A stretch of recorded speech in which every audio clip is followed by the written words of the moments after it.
Hello, everybody. Hello, hello, hello. It's good to see you guys. I'm trying something a little bit new. Okay. So we're trying a little bit different. So I'm trying to be able to see how this is working. Today is Friday. Hard to believe. I know. Today is Friday and it is April 3rd, 2020. And again, I'm Laura Brickson, the St. Bernard's principal here in Thief River Falls, Minnesota. And this is St. Bernard's Books with Mrs. Brickson. And I'm hoping that we'll be able to have everybody up and going shortly. See if there's anybody else who's going to be joining us today. So we can kind of go and see how we can do this. Let's see if anyone is around. And now I'm just trying to get everything all fit. Here we go. I definitely want to make sure that we have everything ready to go before I get started. So let's see who might be here.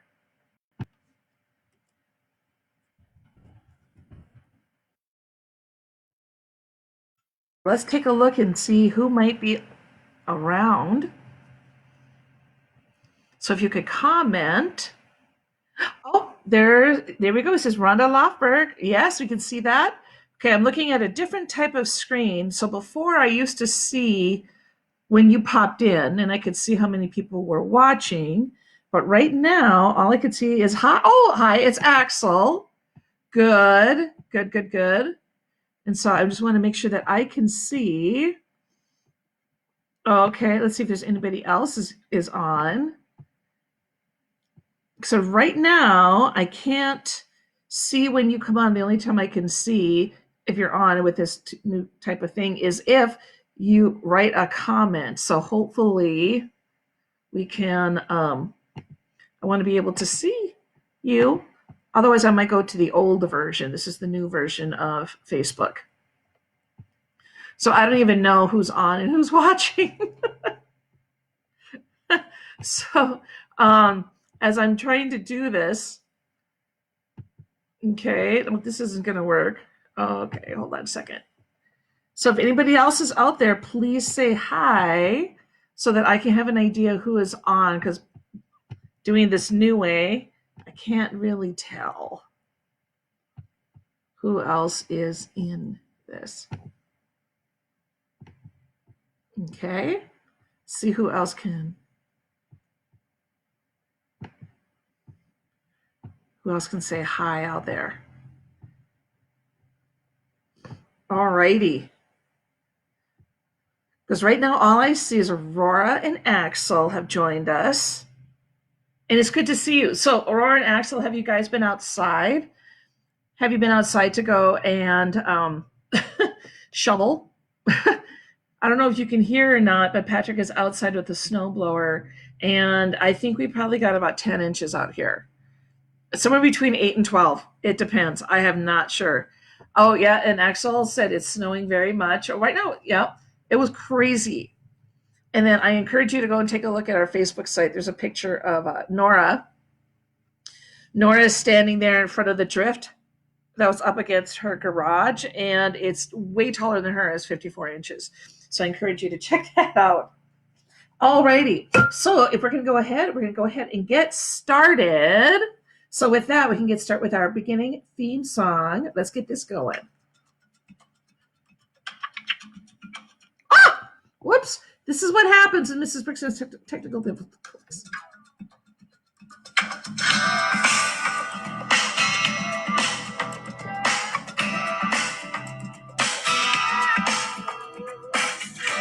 Oh, I see Mrs. Ayers here.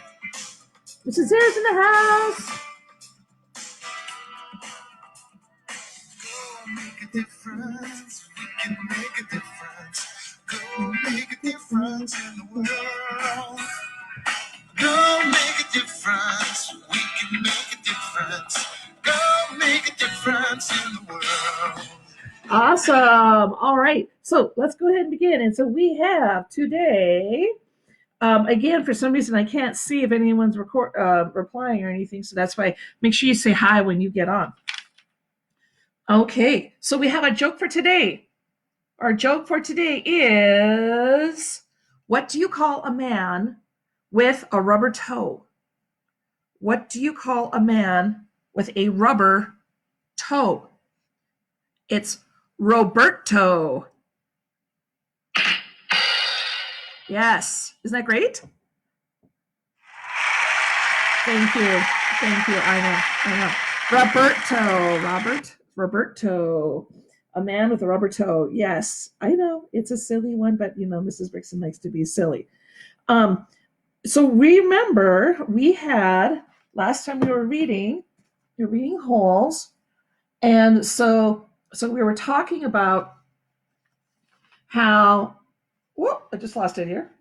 Okay, remember how Stanley Yellnut, so now calling him Caveman, and so he is just in the process. He's digging his second hole, and it is tougher than the first one. And on top of it, he has a new nickname, right? Caveman. And he said before he was always pushed around and bullied and didn't have any friends at all. But here he actually feels like, what? Hey, believe it or not, I have some friends here. So that was kind of, that made him feel a little better considering he had such a tough life. So let's go and see what else is happening in the lives of our people. Let's see what's. Oh, here we have. Thank you, Philip family, for saying hi. Again, guys, I can't see who's on unless you say hi, or something like that. And awesome job. Way to go. We already did that one? No. Yeah. But we did Axel, good job on shoveling your grandpa's driveway. Did I already do that joke? Sorry, I didn't mark it off. Okay. So here we go. Chapter 12. Again, Stanley was the last one to finish digging. It was late afternoon when he dragged himself back to the compound. This time, he would have accepted a ride on the truck if it was offered. When he got to the tent, he found Mr. Pedansky and the other boys sitting in a circle on the ground. Welcome, Stanley, said Mr. Pedansky. Hey, Caveman, you get your hole dug? Said Magnet. He managed to nod. You spit in it? Asked Squid. He nodded again. You're right, he said to X-Ray. The second hole's the hardest. X-Ray shook his head. The third hole's the hardest, he said. Come join our circle, said Mr. Pedansky. Stanley plopped down between Squid and Magnet. He needed to rest up before he took a shower. We've been discussing what we want to do with our lives, said Mr. Pedansky. We're not going to be at Camp Green Lake forever. We need to prepare for the day when we leave here and join the rest of society. Hey, that's great, Mom, said Magnet. They're going to finally let you out of here? The other boys laughed. Okay, Jose, said Mr. Pedansky. What do you want to do with your life? Well, I don't know, said Magnet. You need to think about that, said Mr. Pedansky. It's important to have goals. Otherwise, you're going to end up right back in jail. What do you like to do? I don't know, said Magnet. You might like something. I like animals, said Magnet. Good, said Mr. Pedansky. Does anyone know of any jobs that involves animals?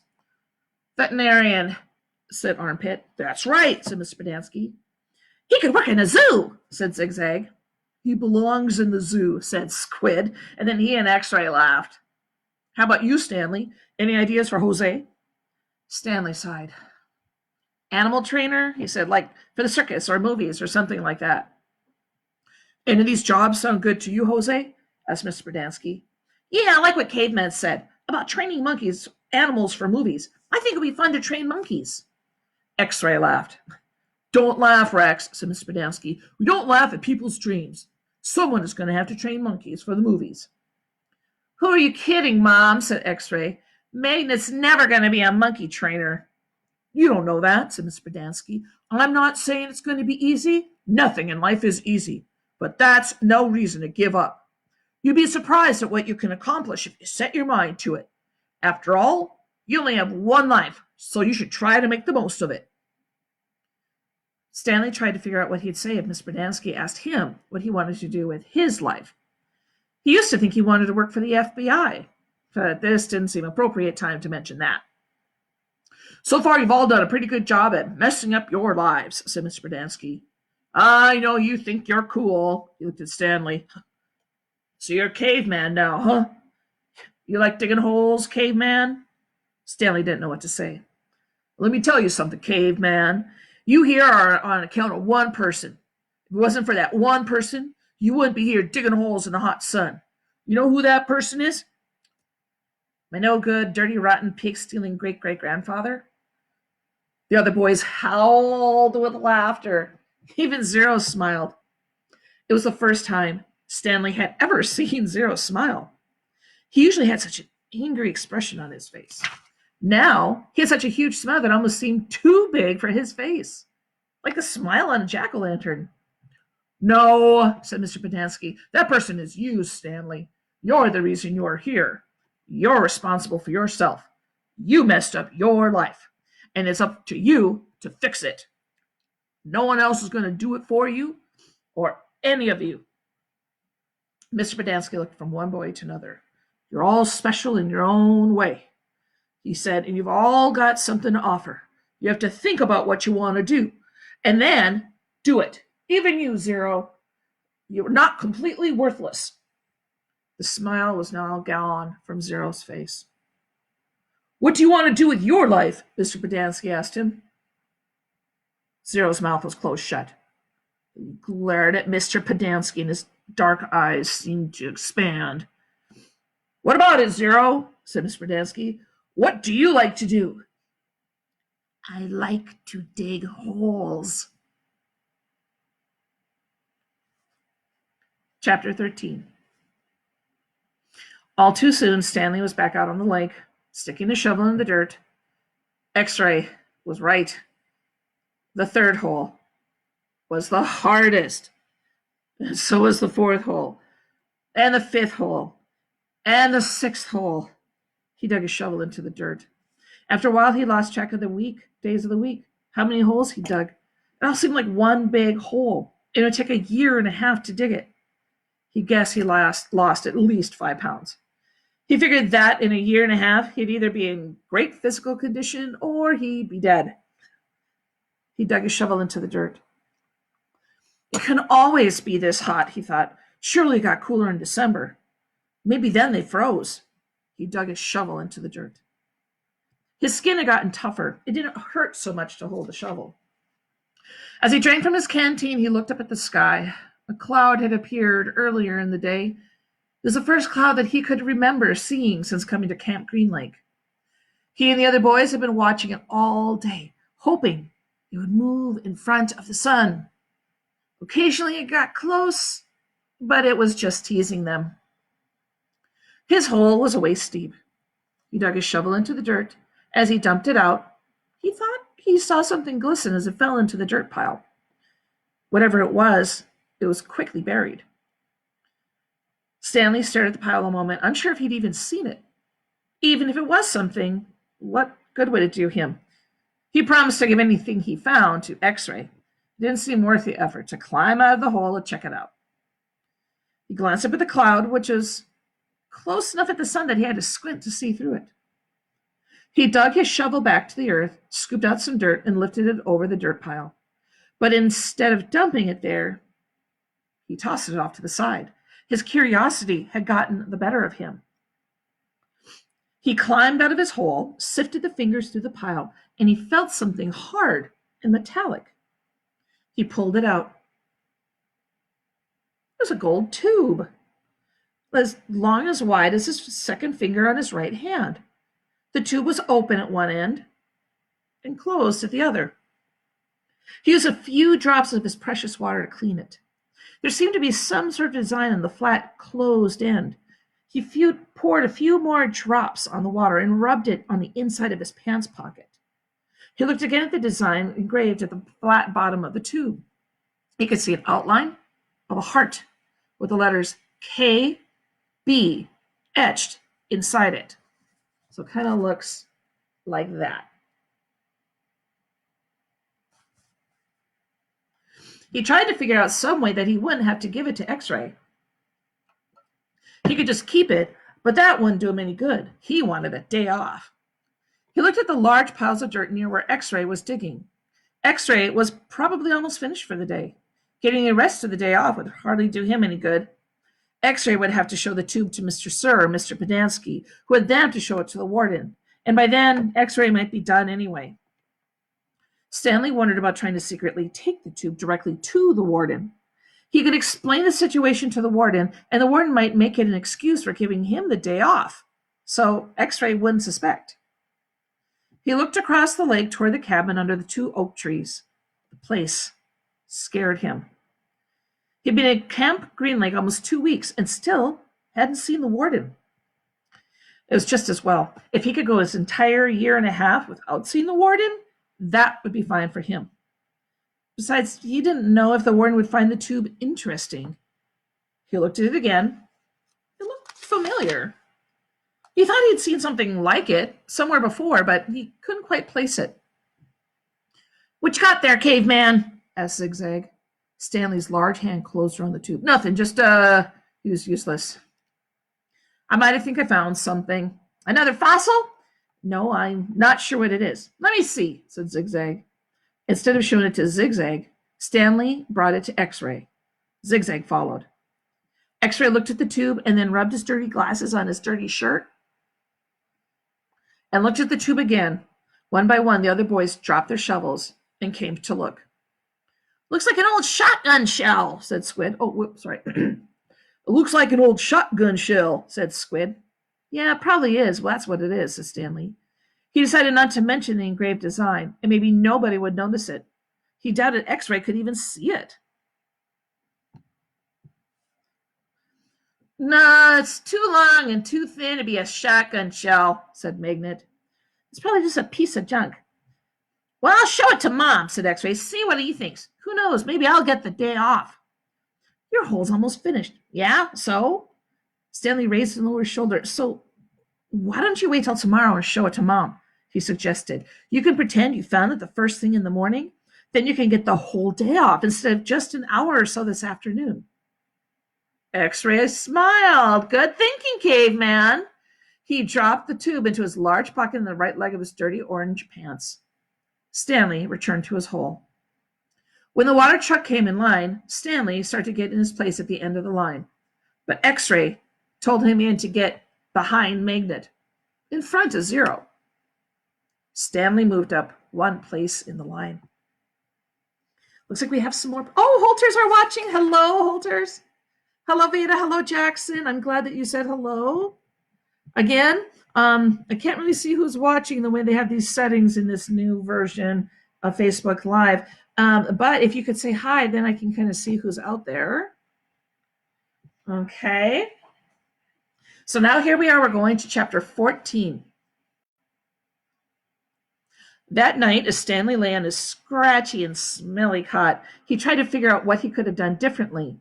But there was nothing he could do. For once in his unlucky life, he was in the right place at the right time. It still didn't help him. "You got it?" he asked X-Ray the next morning at breakfast. X-Ray looked at him with half-open eyes behind his dirty glasses. "I don't know what you're talking about," he said. "You know," said Stanley. "No, I don't know," X-Ray snapped. "So just leave me alone, okay? I don't want to talk to you." Stanley didn't say another word. Mr. Sir marched the boys out to the lake, chewing sunflower seeds along the way and spitting out the shells. He scraped the ground with his boot heel to mark where each boy was supposed to dig. Stanley stamped down the back of his blade in the shovel, piercing the hard, dry earth. He couldn't figure out why X-Ray snapped at him. If he wasn't going to produce the tube, why did he make Stanley give it to him? Was he just going to keep it? The tube was gold in color, but Stanley didn't think it was real gold. The water truck came a little after sunrise. Stanley finished his last drop of water and stepped out of his hole. At this time of day, Stanley could see some distant hills or mountains on the other side of the lake. They were only visible for a short while and would soon disappear behind the haze of heat and dirt. The truck stopped and the dust cloud drifted past it. X-Ray took his place at the front of the line. Mr. Berdansky filled his canteen. "Thanks, Mom," said X-Ray. "He didn't mention the tube." Mr. Pedanski filled all the canteens and then climbed back into the cab of the pickup. He still had to bring water to Group E. Stanley could see them digging about 200 yards away. Mr. Pedanski, X-Ray shouted from his hole. Wait, Mr. Pedanski, I think I might have found something.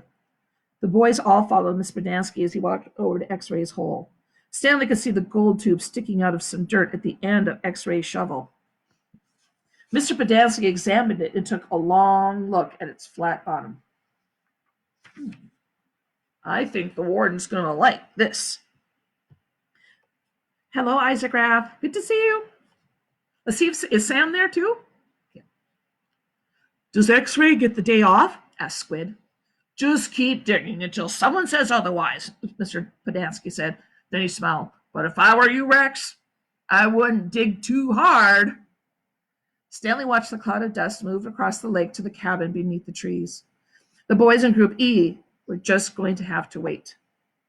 It didn't take long for the pickup to return. Mr. Pedanski stepped out of the cab. A tall woman with red hair stepped out of the passenger seat. She looked even taller than she was, since Stanley was way down in his hole. She wore a black cowboy hat and black cowboy boots, which were studded with turquoise stones. The sleeves on her shirt were rolled up, and her arms were covered with freckles. Oh, just like that. As was her face.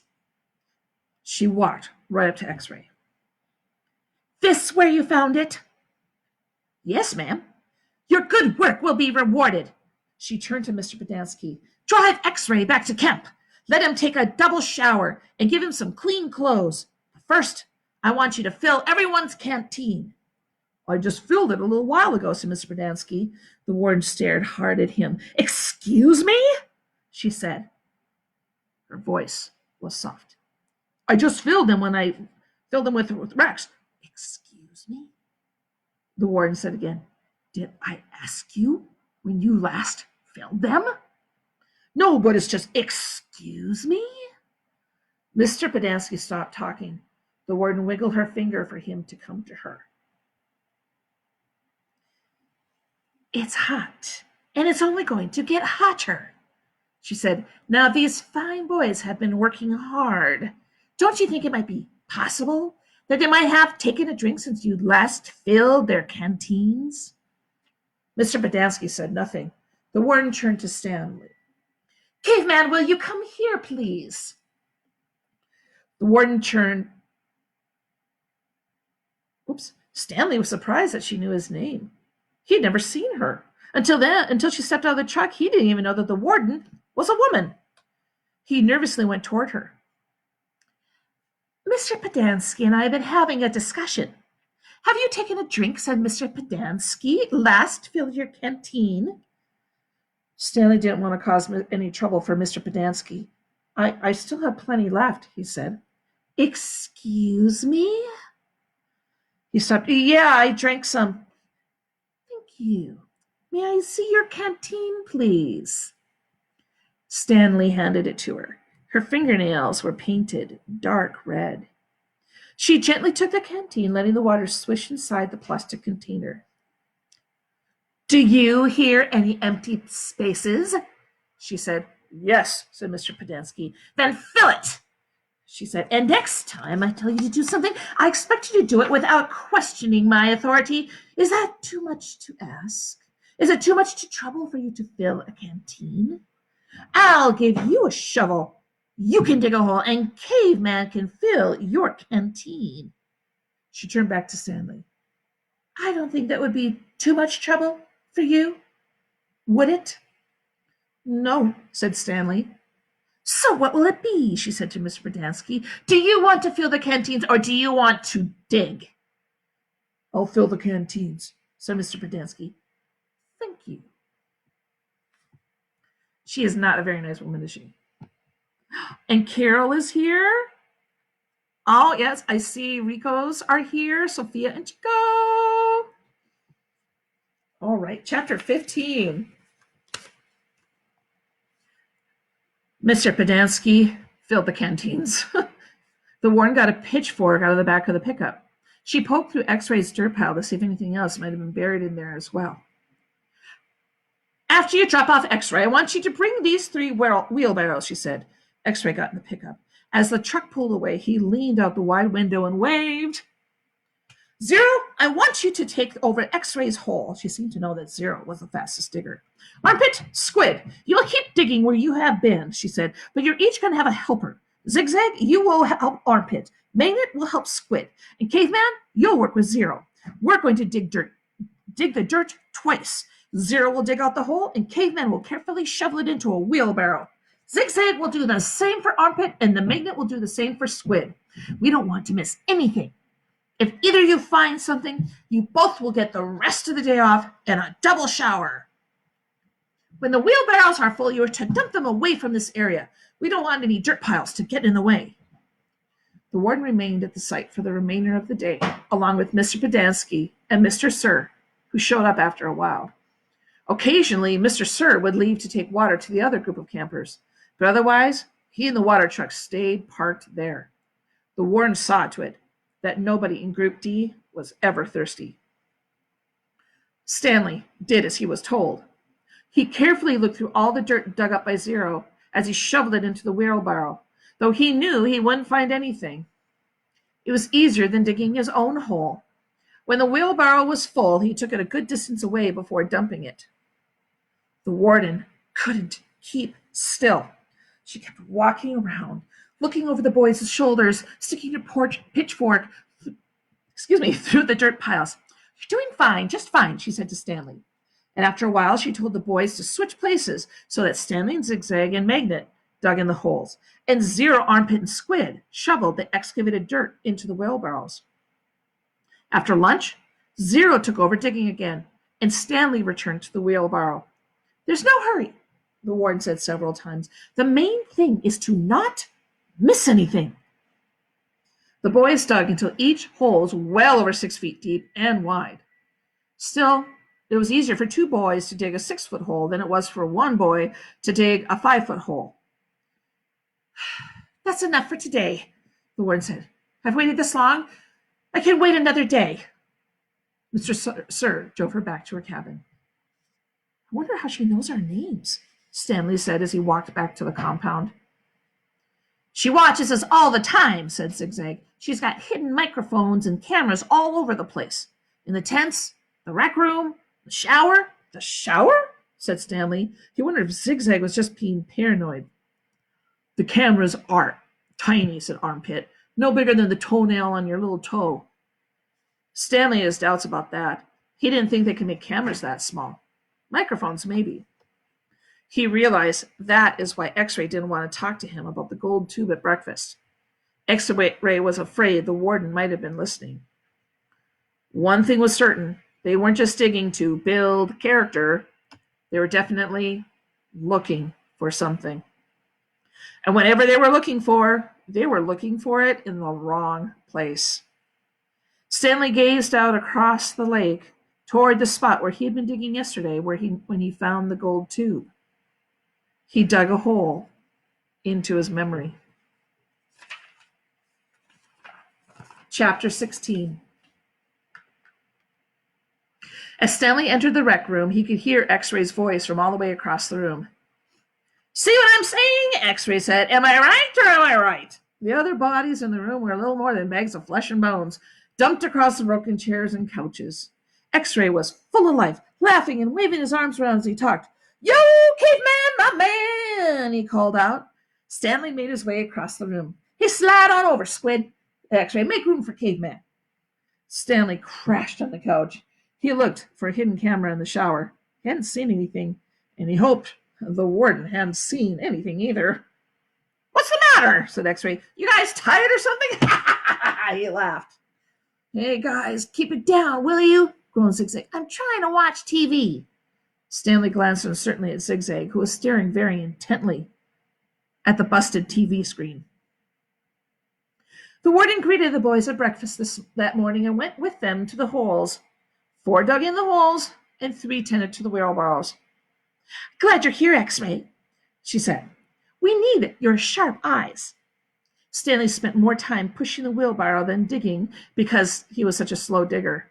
He carted away the excess dirt and dumped it into the previously dug holes. He was careful not to dump any of it in the hole where the gold tube was actually found. He could still see the tube in his mind. It seemed so familiar, but he just couldn't place it. He thought it might have been a lid to a fancy gold pen. KB could have been the initials of a famous author. The only famous authors he could think of were Charles Dickens, William Shakespeare, and Mark Twain. Besides, it didn't really look like the top of a pen. By lunchtime, the warden was beginning to lose her patience. She made them eat quickly so they could get back to work.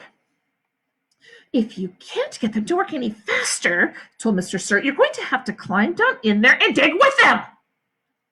After that, everyone worked faster, especially when Mr. Sir was watching. Stanley practically ran when he pushed his wheelbarrow, and Mr. Sir reminded him that they weren't Girl Scouts.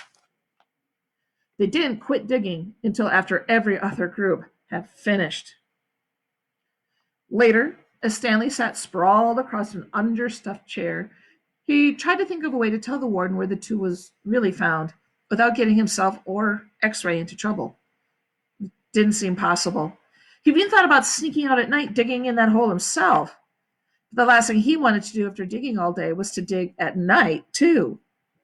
Besides, the shovels were locked up at night, presumably so they couldn't be used as weapons. Mr. Bodansky entered the rec room. Stanley, he called in as he made his way to him. His name's Caveman, said X-Ray. Stanley, said Mr. Bodansky. My name's Caveman, said Stanley. Well, I have a letter here for someone named Stanley Elnett, said Mr. Bodansky. He turned over the envelope in his hands. It doesn't say Caveman anywhere. Oh, thanks, Stanley said, taking it. It was from his mother. Who's it from? Squid said. Your mother? Stanley put it into the big pocket of his pants. Aren't you going to read it to us? Armpit said. Give him some space, said X-Ray. If Caveman doesn't want to read it to us, he doesn't have to. It's probably from his girlfriend. Stanley smiled. He read it later, after the other boys had gone to dinner. Dear Stanley, it was wonderful to hear from you. Your letter made me feel like it was one of the other moms who can afford to send their kids to summer camp. I know it's not the same, but I'm very proud of you for trying to make the best of a bad situation. Who knows? Maybe something good will happen from this. Your father thinks he's on real close to a breakthrough on his sneaker project. I hope so. The landlord is threatening to evict us because of the odor. I feel sorry for the little old lady who lived in a shoe. It must have smelled awful. Love from both of us. What's so funny? Zero asked.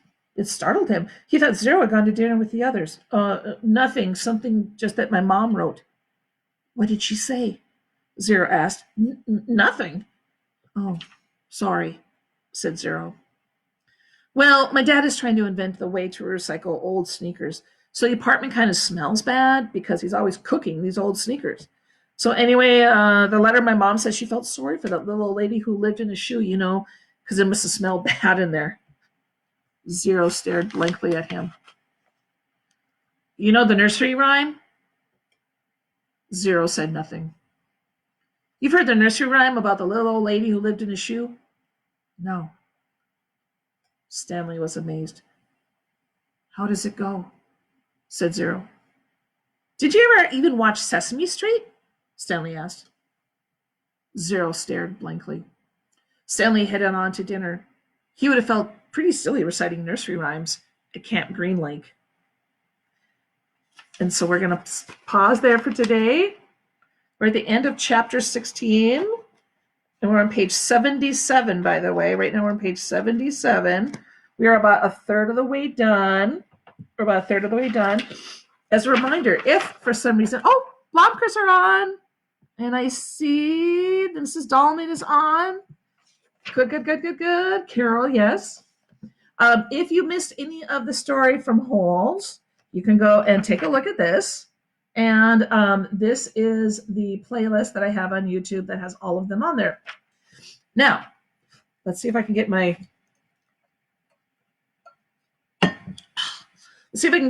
technology working here. Okay, the next thing that we are going to do is we're going to do another Schoolhouse Rock because, I think I told you before, Schoolhouse Rock is like my favorite. And this time, before we talked about grammar with conjunction junction, and now we're going to do 3 is a magic number. So this is a little shout out to all my third graders out there. 3.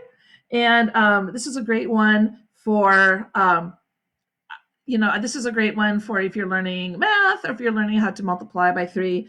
And it's just a really cool song. So let's take a look here. 3 is a magic number.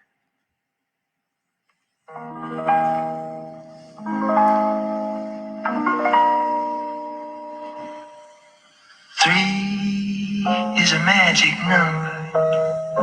Yes, it is. It's a magic number. Somewhere in the ancient mystic trinity, you get 3 as a magic number. The past and the present and the future, faith and hope and charity, the heart and the brain and the body give you 3 as a magic number. It takes 3 legs to make a tripod or to make a table stand. It takes 3 wheels to make a vehicle called a tricycle. Every triangle has 3 corners. Every triangle has 3 sides. No more, no less.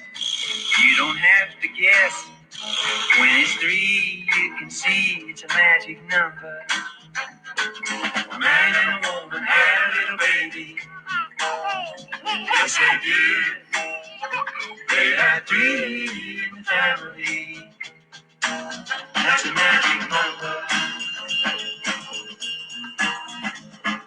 3, 6, 9, 12, 15, 18, 21, 24, 27, 30. Try to sing along with that part, guys. 3, 6, 9. Try it. 12, 15, 18, 21, 24, 27, 30. Multiply backwards from 3 times 10. 3 times 10 is 30. 3 times 9 is 27. 3 times 8 is 24. 3 times 7 is 21. 3 times 6 is 18. 3 times 5 is 15. 3 times 4 is 12. 3 times 3 is 9. 3 times 2 is 6. And 3 times 1 is 3, of course. Here we go, guys. Sing it. 3, 6, 9, 12, 15, 18, 21, 24, 27, 30. Try it, guys. Here we go. Woo! 3 times 10 is 30. 3 times 9 is 27. 3 times 8 is 24. 3 times 7 is 21. 3 times 6 is 18. 3 times 5 is 15. 3 times 4 is 12. And 3 times 3 is 9. And 3 times 2 is 6. And 3 times 1. What is it? 3! Yeah, that's a magic number. A man and a woman had a little baby. Yes, they did. They had 3 in the family. That's a magic number. Yes. Oh, by the way, parents, if you ever check out Jack Johnson, he has a version of this. He's a great musician, but he did his own version of it. So anyways, so that's a little plug for, Whoop, come here. Come on, technology. That's a little plug for parents to go and check that out as well. And for that, it's been an awesome day. We can make a difference. Go make a difference in the world. Go make a difference. We can make a difference. Go make a difference in the world. Go make a difference in the world. Go make a difference in the world.